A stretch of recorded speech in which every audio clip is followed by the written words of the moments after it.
Foi um sucesso extraordinário. Foi.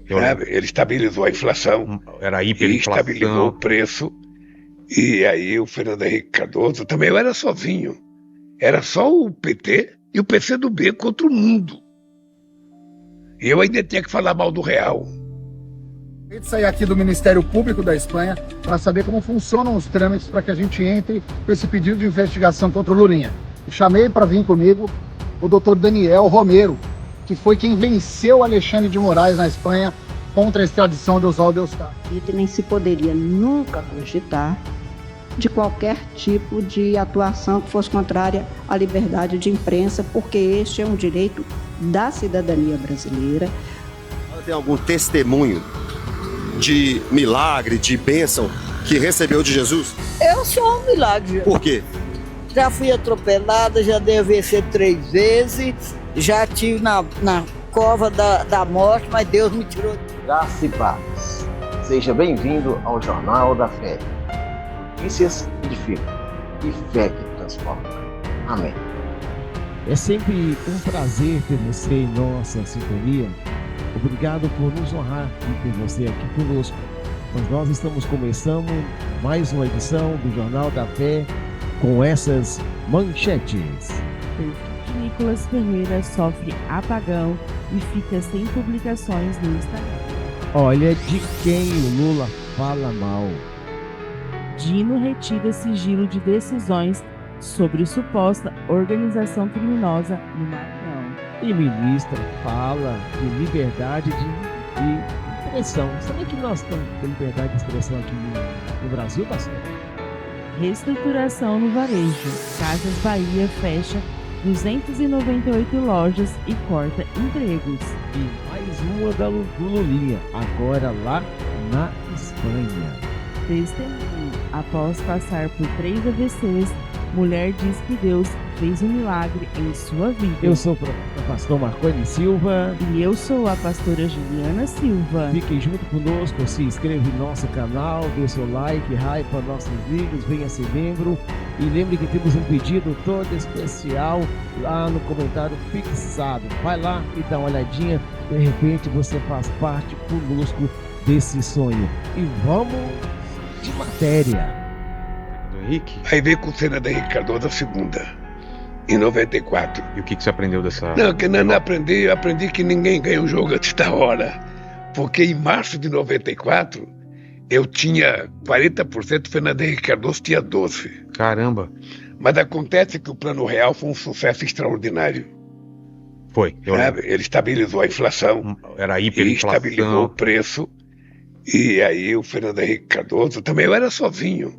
Era só o PT e o PCdoB contra o mundo. E eu ainda tinha que falar mal do real. Mas você era contra ou era a favor? Eu era contra. Porque tinha que ser ou porque via problemas? Porque eu achava que o real não resolvia o problema. É. Porque tu fosse favorável para quem ser candidato. Eu tinha que defender o Fernando Henrique. Então vota nele. Então tinha que ser contra. Quando o presidente admite que tinha que falar mal de uma medida porque estava disputando uma eleição, isso não levanta uma discussão sobre até onde vai a competição e onde começa a estratégia eleitoral? Tá vendo aí? Por isso que eu falo, nós temos que analisar muito bem se é da esquerda, se é da direita, se é centrão, em quem nós vamos votar. Porque essas coisas, infelizmente, vai mostrando o caráter das pessoas. Uma coisa que era boa, por causa de ideias políticas, ele preferiu criticar. É o jogo. O jogo não é acima do Brasil. Lula hoje reconhece o sucesso do Plano Real no combate à inflação. Isso porque se considera uma contradição com aquilo que ele defendia em 1994? Com certeza. Ele considera uma contradição porque era política. O meio político para ele, a politicagem para ele era mais importante até mesmo se o real ia dar certo ou não. A mesma coisa eu volto para você que está aí do lado. E agora também aí, esse negócio do tarifaço com o Trump aí, para ele é importante, ficar enfrentando o Trump. Mas por quê? Porque assim ele sobe nas pesquisas. Então nós brasileiros é que temos que conscientizar disso e parar um pouquinho de votar no Lula para que ele entenda que não pode ir contra o Trump. Ou então as pessoas que são mais, digamos assim, mais próximo dele, dá um conselho para ele, porque o Trump é um gigante dos Estados Unidos. Quem é que pode bater os Estados Unidos no mundo? Trazendo isso para os dias atuais, que lição o eleitor pode tirar de uma declaração como essa? Independente de quem você gosta, olha o histórico e olha o porquê você vai votar nele. É tempo de pensar. Falta aí mais ou menos 40 e poucos dias para as eleições. Nós podemos analisar e votar naquilo que for mais correto. Carmen Lúcia se solidariza com Flávio Dino e defende liberdade de imprensa. Rapidamente, duas observações, ministro Flávio, não sem antes, presidente, também secundar as palavras de Vossa Excelência em solidariedade ao ministro Flávio Dino, estendendo a todas e todos da sua família.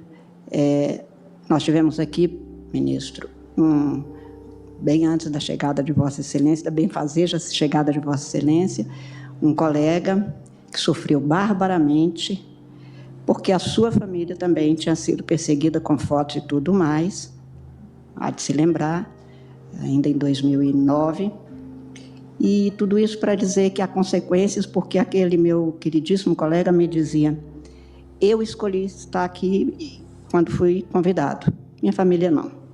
Então é isso que precisa de ser devidamente registrado. Neste sentido, sou solidária a Vossa Excelência. Eu tive a minha casa, o meu prédio depredado em 2018, como é público, todo mundo sabe o que aconteceu. São consequências muito graves para um Estado democrático de direito em que se pretende o respeito às instituições. Como também não posso deixar de secundar as palavras tanto do presidente quanto de Vossa Excelência, ministro Flávio, ministro Alexandre, relator, de que aqui não se cogita e nem se poderia nunca cogitar de qualquer tipo de atuação que fosse contrária à liberdade de imprensa, porque este é um direito da cidadania brasileira.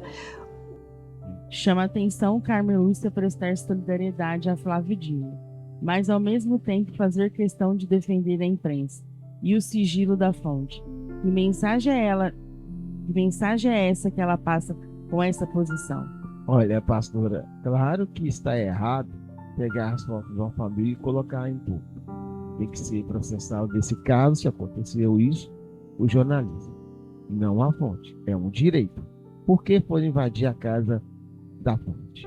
Outra coisa, ela falou que foi apredejada o prédio dela em 2018.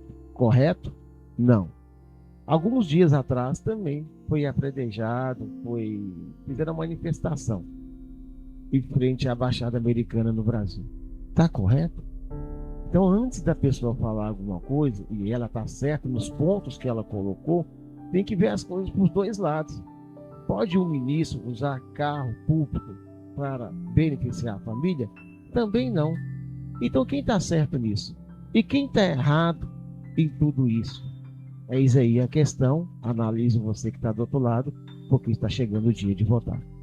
E essa discussão ganhou ainda mais força depois da investigação envolvendo fonte de um jornalista do Maranhão. Existe preocupação dentro do próprio Supremo com esse assunto? Existe, pastora. Eles tentam agora, depois de uma, vou dizer assim, falta de raciocínio. Porque se o ministro que mandou invadir a casa da fonte tivesse pensado antes, ele não tinha feito isso. Deu o que deu. E não adianta vir com discurso, com palavras livres. Eu falo todo errado. Mas nós temos que entender o que é certo e o que é errado. E ministros estão ali para isso, para fazer o que é certo. Presidentes, governadores, senadores, políticos em geral estão ali para isso. Então nós temos que ser imparcial mediante tudo que está acontecendo. Então podemos dizer que o grande desafio é proteger os ministros sem atingir direitos garantidos aos jornalistas? Olha, pastora, não é só proteger os ministros, é proteger todo mundo, né? Hoje em dia no Brasil está ao contrário. A proteção de quem é político é maior do que um cidadão normal. Será que um político, ou um ministro, ou um deputado, qualquer uma dessas pessoas vale mais do que eu, da senhora, do que aquele que está nos assistindo do outro lado? Por que tem que ter essa proteção? Às vezes que não pode nem falar. O ministro é burro. O ministro é ignorante. Você é processado quanto a isso, né? Tá aí o Zema aí por ter feito lá naquele programa dele lá, Os Intocáveis, ter feito uma crítica ao ministro e sendo processado. Se Zema é processado, imagina eu e a senhora que somos nada perto dessas pessoas. Então, deu o direito de ir e vir e de falar também as coisas. É uma super proteção sobre eles mesmos. Advogado de Carla Zambelli quer pedir investigação contra Lulinha na Espanha. Decidi pedir uma investigação contra o Lulinha aqui na Espanha. Ontem estive na empresa do Lulinha e após não constatar nada, ninguém trabalha lá, seja, é só um endereço fiscal, eu acredito ter fortes indícios que seja uma empresa fantasma. A ver, ellos aquí no tienen, son un cliente nuestro, pero están únicamente domiciliados fiscalmente. Acabei de sair aqui do Ministério Público da Espanha para saber como funcionam os trâmites para que a gente entre com esse pedido de investigação contra o Lulinha. E chamei para vir comigo o Dr. Daniel Romero, que foi quem venceu Alexandre de Moraes na Espanha contra a extradição de Oswaldo Eustáquio. E ontem eu estive no endereço da empresa do Lulinha e não funciona, mas é no endereço mais caro da Espanha. A pergunta que fica é, quem está bancando o Lulinha aqui na Espanha? E é isso que eu quero que o governo espanhol investigue. Durante a minha cruzada aqui pela Europa, tivemos fatos novos contra o Lulinha. Olha só, o careca do INSS depositou dinheiro numa empresa de cannabis aqui na Espanha, chamada Folimed. Será que existe uma possível triangulação? É isso que eu vou pedir para investigar. Se esses crimes ficam impunes no Brasil, aqui na Espanha não vão ficar. Meu nome é Fábio Panhose e eu continuo na cruzada pela Europa, pela justiça do Brasil. Chama a atenção o advogado de Carla Zambelli sair de um caso envolvendo sua cliente e agora anunciar que vai procurar autoridades espanholas para tratar de Lulinha. O que pode acontecer a partir desse pedido? Pastora, primeiro que realmente tem investigação. Agora, como que um camarada está vivendo fora do país, em um dos endereços, o advogado até disse que o endereço é o mais caro, vamos dizer assim, em um dos endereços mais caros da Espanha e o lugar sendo um lugar de fachada.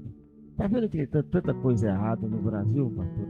A pessoa sai do país com o bolso cheio de dinheiro, ganhando, segundo as investigações, aumentada de mais de 300 mil reais, fora outras coisas mais.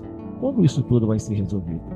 Mas o advogado que diz que foi pessoalmente ao endereço da empresa e não encontrou funcionários trabalhando, isso sozinho seria suficiente para afirmar que existe uma empresa fantasma? Vamos abrir uma investigação, que não, eu estou falando vamos, mas quem vai fazer isso é o advogado, e vamos ver no que vai dar tudo isso.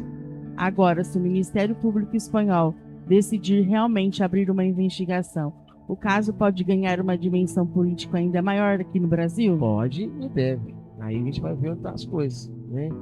Quem deve tem que pagar, aí de repente tem alguém que tem que pagar. Perfil de Nicolas Ferreira sofre apagão e fica sem publicações no Instagram. O perfil do deputado federal Nicolas Ferreira sofreu um verdadeiro apagão no Instagram. As publicações feitas pelo parlamentar desapareceram do feed na noite desta sexta-feira, 14 de agosto, e continua fora do ar nesse sábado, dia 15. A conta, porém, permanecia acessível. O caso chama ainda mais atenção pelo tamanho da página. Nicolas reúne cerca de 22 milhões de seguidores e é um dos políticos brasileiros de maior alcance na plataforma. Mesmo com o desaparecimento das publicações próprias, conteúdo nos quais ele foi marcado e alguns reposts continuam disponíveis. Até o momento não há confirmação sobre o que provocou o desaparecimento. A assessoria do deputado afirmou que ainda não tenta identificar a causa. Portanto, não é possível afirmar que tenha ocorrido censura, suspensão determinada pela Justiça ou remoção realizada pela própria Meta. Também não há confirmação de que Nicolas tenha arquivado pessoalmente as publicações. O PL de Minas reagiu ao episódio e classificou a situação como absurda e colocou explicações. O desaparecimento também ganha repercussão porque acontece à véspera do início oficial da campanha eleitoral de 2026. Pastor Marconi, estamos falando de um deputado com aproximadamente 22 milhões de seguidores. De repente, todas as publicações desaparecem? E é possível dizer que Nicolas foi censurado? Ainda não, pastor. Não temos resposta para isso. Vamos esperar o desfecho de todo esse caso e ver o que realmente aconteceu. Mas acontece justamente à véspera do início da campanha eleitoral. Não é natural que isso gere uma repercussão política muito maior? Tá acontecendo justamente isso que a senhora está falando. Nós não entendemos se isso foi o próprio Nicolas, se foi porventura invadido por algum hacker, ou se é alguma coisa da justiça. E se ficar comprovado que a própria plataforma retirou essas publicações, aí muda completamente o tamanho dessa história, né? Acabamos de ouvir uma ministra falar que o direito de liberdade no Brasil não pode ser atingido. Vamos ver. Aí, se acontecer isso que a senhora está falando, porque bloquearam o Instagram do Nicolas, como de muitas outras pessoas no Brasil é bloqueado. Dino retira sigilo de decisões sobre suposta organização criminosa no Maranhão. O ministro Flávio Dino, do STF, retirou o sigilo de 3 decisões relacionadas a um inquérito que investiga uma suposta organização criminosa com atuação no Maranhão. As decisões tornaram públicas suspeitas de corrupção, desvio de recursos públicos, obstrução da justiça e até uma possível relação com o assassinato de um empresário ocorrido em 2022. Entre os pontos revelados está a suspeita de que o senador Everton Rocha, do PDT do Maranhão, tenha tentado intervir em uma investigação relacionada ao assassinato. A Polícia Federal identificou contatos frequentes entre o senador e o então ministro do Superior Tribunal de Justiça, Humberto Martins, durante tramitação do caso. A suspeita ainda é objeto de investigação. As investigações também envolvem suspeitas de desvio de emendas parlamentares, fraudes em contratos públicos e tentativa de obstrução das apurações. O caso tem ainda como alvo Raimundo Cutrim, ex-secretário do governo maranhense, que está em prisão domiciliar por suspeita de coação de testemunhas e obstrução de justiça. Esse caso chama atenção porque não estamos falando apenas de uma suspeita de corrupção. Aparece desvio de dinheiro público, possível obstrução da justiça e até investigação envolvendo o homicídio. O tamanho desse caso surpreende? Muito, pastora. E nós esperamos que as investigações descubram logo tudo o que aconteceu para que os verdadeiros culpados sejam presos e punidos por isso. E aparece também o nome do senador Everton Rocha. Se ficar comprovado que houve tentativa de interferir em uma investigação, isso seria extremamente grave ou não seria? Claro que não seria. É totalmente grave. Por isso que tem que realmente tirar o sigilo e verificar profundamente tudo que está acontecendo. E tem uma questão política delicada. Flávio Dino foi governador do Maranhão e agora, como ministro do Supremo, aparece como relator de investigações envolvendo figuras políticas do Estado. Isso pode gerar questionamentos? Olha, claro que gera, né, pastora? Como é que eu moro, por exemplo, em Ribeirão Preto, fui prefeito de Ribeirão Preto, claro que é tudo como exemplo, e depois vai ter uma investigação em Ribeirão Preto e eu que vou incomodar, né? Que vou chefiar essa investigação? Fala sério, são 10 ministros lá, por que não colocou outro? Por que colocou um cara que já foi governador, já foi sei lá o que no estado, para fazer essas coisas? Tem coisas que pode se evitar, pastor, e nós não entendemos por que não evita. Não estou falando que os investigados são culpados ou não, mas podia colocar outra pessoa para investigar, né, gente? Reestruturação no varejo. Casas Bahia fecha 298 lojas e demite cerca de 1,9 mil funcionários. A Casas Bahia encerrou as atividades de 298 lojas em todo o país, em um movimento de corte de despesas que representa quase 30% de toda a sua rede de atendimento. A medida veio acompanhada do desligamento de aproximadamente 1.900 colaboradores, com estimativas do mercado indicando que o total de cortes de pessoal pode chegar a 3.000 trabalhadores. A decisão ocorre no contexto de forte reestruturação financeira, impulsionada por prejuízos consecutivos, com a perda registrada de cerca de R$ 1,1 bilhão no primeiro trimestre deste ano. Enquanto a rede física enfrenta retração, as vendas pelos canais digitais da empresa avançaram 26% no mesmo período. Para concluir os ajustes no plano estratégico, a companhia adiou a apresentação do seu balanço financeiro do segundo trimestre, com teleconferência agendada com analistas e investidores. São 298 lojas fechadas de uma empresa conhecida praticamente por todo brasileiro. Quando uma gigante do varejo toma uma decisão desse tamanho, isso acende um sinal de alerta para a economia. Pastor, se uma loja ou uma rede de loja desse tamanho está acontecendo isso, é sinal para dizer para você que está do outro lado aí que a economia não está nada bom. O Brasil está endividado, nós nunca pagamos tanto imposto que nem estamos pagando nos dias de hoje. Faz o seguinte, você que está do outro lado, não precisa acreditar em mim. Vai no mercado e lá no finalzinho da nota vai estar mostrando quanto você pagou de imposto. Numa compra de R$1.000, meu irmão, você paga mais de R$200 de imposto. Pode ou quer mais? E aí, em quem você vai votar? Italiano, político, decida e toma cuidado. Vê o histórico de quem. Conta muita historinha para você. E talvez a parte mais dolorosa seja os trabalhadores. Aproximadamente 1.900 pessoas perderam seus empregos em apenas 2 dias. O sindicato agora ameaça ir à justiça. O que está sendo questionado? Olha, pastora, está sendo questionado que a empresa tomou mais de R$1,5 bilhão de prejuízo. Não sabemos se isso realmente aconteceu. Se é também perseguição política. Por que é perseguição política? Depois vamos abrir um máximo aqui, então quando a senhora for editar o vídeo, tem lá um vídeo, de repente a senhora encontra na internet e coloca aí, que estava entrou uma pessoa de um outro partido dentro das Casas Bahia e estava tocando a música do Bolsonaro. Casas Bahia, comércio aqui em Maceió, fazendo campanha para o Bolsonaro. Pega aqui. Bolsonaro aqui, ó, fazendo campanha. Vamos mostrar aqui dentro da loja. Aqui o pessoal de Bolsonaro dentro da Casa Bahia, os funcionários. E com áudio aqui, ó. Com áudio aqui. Olha aqui o áudio. O áudio aqui de Bolsonaro aqui, tá? Não compre nessa loja.